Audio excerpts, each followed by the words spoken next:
en 2030, le chef d'entreprise ou la chef d'entreprise qui dira encore « mon entreprise » sera en voie de disparition. Seuls auront survécu ou survivront ceux qui diront « notre entreprise ». Je vais le montrer que la structure de l'entreprise change, le management de l'entreprise change, les relations avec les clients sont en train de changer. Parce que les progrès de la science, les progrès de la technique vont à une vitesse extraordinaire, que l'on qualifie d'ailleurs d'accélération exponentielle. Le modèle de l'entreprise de 2030, il y en aura traditionnel, des pyramidales, verticales, hiérarchiques, bien entendu. Mais de plus en plus, les entreprises sont des plateformes. Ces plateformes que sont bien connues, Uber, la plus grande entreprise de taxi au monde, ne possède aucun véhicule. Facebook, un des plus grands producteurs de contenu de médias, ne crée aucun contenu, ou très peu. Airbnb, la plus grande entreprise aujourd'hui d'hébergement dans le monde, ne dispose d'aucun immobilier. Alibaba, une des plus grandes entreprises de e-commerce dans le monde, en Chine notamment, n'a aucun stock. Alors cette entreprise 2030, je vais vous dire des choses sur sa structure et sur son management. D'abord, sur sa structure, on est en train de passer, et on y sera de plus en plus, ceux qui n'y seront pas auront disparu, comme je l'ai dit, ceux qui diront « mon entreprise » plutôt que « notre entreprise », en train de passer d'une forme de pouvoir fondée sur des rapports de force, la compétitivité, la concurrence, qui restera nécessaire, mais d'une manière différente, aux rapports de flux. Les rapports de flux, ce sont des rapports d'échange d'informations, d'échange de connaissances, d'échange de biens et de services, d'échanges qui permettent de savoir ce que l'on donne et de savoir ce que l'on reçoit. Donc ce sont des échanges qui se fondent sur l'information. Sans information, je ne sais pas ce que je donne et je ne sais pas ce que je reçois. Mais cette information en temps réel permet de s'adapter constamment, comme le réservoir que vous voyez qui se remplit et qui se vide en même temps, en haut. Alors que dans le cas du rapport de force, c'est un rapport binaire. Tantôt l'un prend le dessus, tantôt l'autre doit le reprendre. C'est ce qu'on appelle une escalade. On l'a vu dans les rapports de force pour les armements, on le voit dans les rapports de force des partis politiques, entre les syndicats et le patronat. Ces rapports de force sont dépassés dans l'entreprise de 2030. Les rapports de flux doivent conduire à ce que j'appelle le pouvoir latéral par rapport au pouvoir pyramidal que vous voyez en dessous. La pyramide hiérarchique du pouvoir, elle est nécessaire à cause du contrat de travail et à cause du code du travail. Le contrat de travail précise qu'une personne vend son temps à une entreprise qui lui donne des directives à exécuter pendant ce temps. Donc, si vous vendez votre temps à une entreprise et qui vous paye pour ça, elle est obligée de vous surveiller. D'où les lieux de surveillance qu'ils appellent des bureaux et des entreprises entre quatre murs.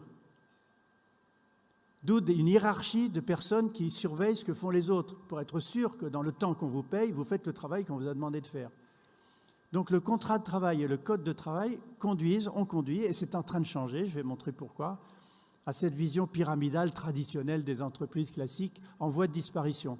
Donc se transformer en 2030 en plateforme, c'est une structure différente de l'entreprise classique traditionnelle, et le numérique va considérablement y aider. Prenant conscience d'un fait indiscutable, c'est le nombre et l'augmentation des travailleurs indépendants. Est-ce que nous allons vers ce que certains préconisent, la fin du salariat classique, dans le cadre de ce que j'ai expliqué, le contrat de travail et le code du travail? Donc vous voyez que ce travail indépendant prend une place de plus en plus grande aux États-Unis et dans le monde. Vous voyez qu'en France, le nombre des indépendants s'accroît très vite, plus 25% en 5 ans, nous avons 2,8 millions d'indépendants. Vous voyez la croissance comparée à la croissance des salariés traditionnels. Qu'est-ce que ça veut dire?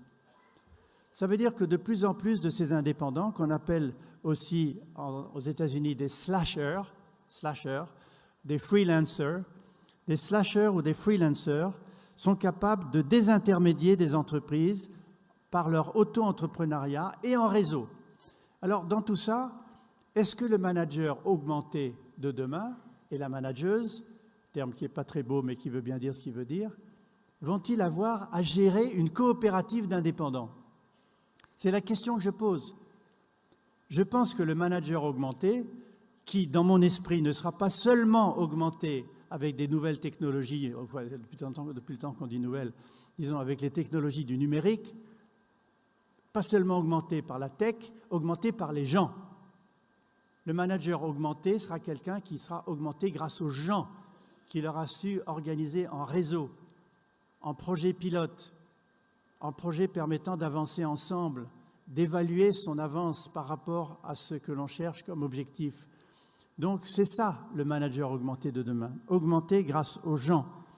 Est-ce qu'il aura à gérer une entreprise, comme le dit Michel Hervé, qui deviendra de plus en plus une coopérative d'indépendants? La question se pose pour 2030. Est-ce que le management du futur va être une gestion d'une coopérative d'indépendants, où les qualités du manager ou de la manageuse vont être différentes? Les qualités qui aujourd'hui sont surveillance, contrôle, récompense, réprimande, vont-ils se fonder sur d'autres valeurs? Bien sûr, il faut apprendre des choses, il faut du savoir-faire, une compétence. Mais il faut surtout 5 choses. 1, du charisme.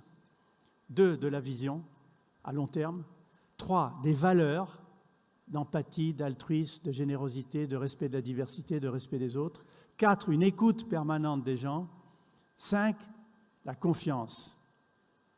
Cette question de pouvoir travailler quand on veut, comme on veut, à distance, et en même temps de ne pas répondre à la hiérarchie traditionnelle est essentielle. Et la deuxième chose, c'est de former les gens à la gestion de l'information et du temps.